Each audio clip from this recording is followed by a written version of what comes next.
Дарко Арсич, капитенот на Металопластика Шабац, еве бевме сведоци на еден навистина неизвесен надпревар кој што не наликуваше на пријателски, туку борба за бодови. Како еве вие го доживеавте од теренот и кој е вашиот коментар? Па добро, ми смо дошли првенствено да се спремамо за тоа што нас чека у наше првенство за кој месец.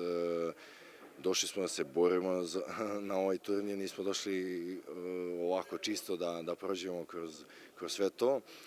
Nismo još u punoj snazi, još smo na početku priprema, još se bukvalno ekipa traži, međutim ja sam prezadovoljan kako ova mlada ekipa sve to iznosi na terenu, kako se bori.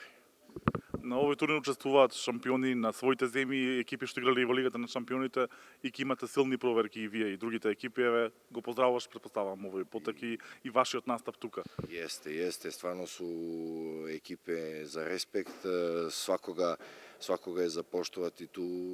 Video sam mnogo bivših igrača koji su tu, koji stvarno vrede i koji i dan danas igraju rukomet na profesionalnom nivou u svojim klubovima.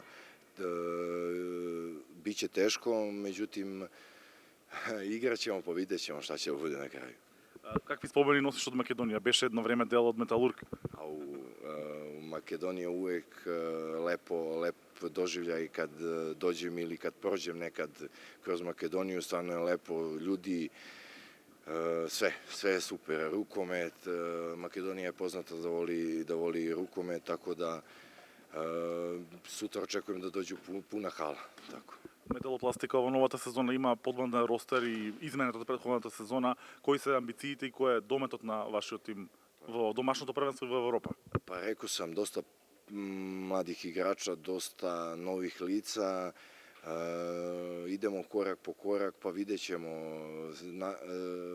Hteli bi da budemo bolji za jednu stepenicu nego prošle godine.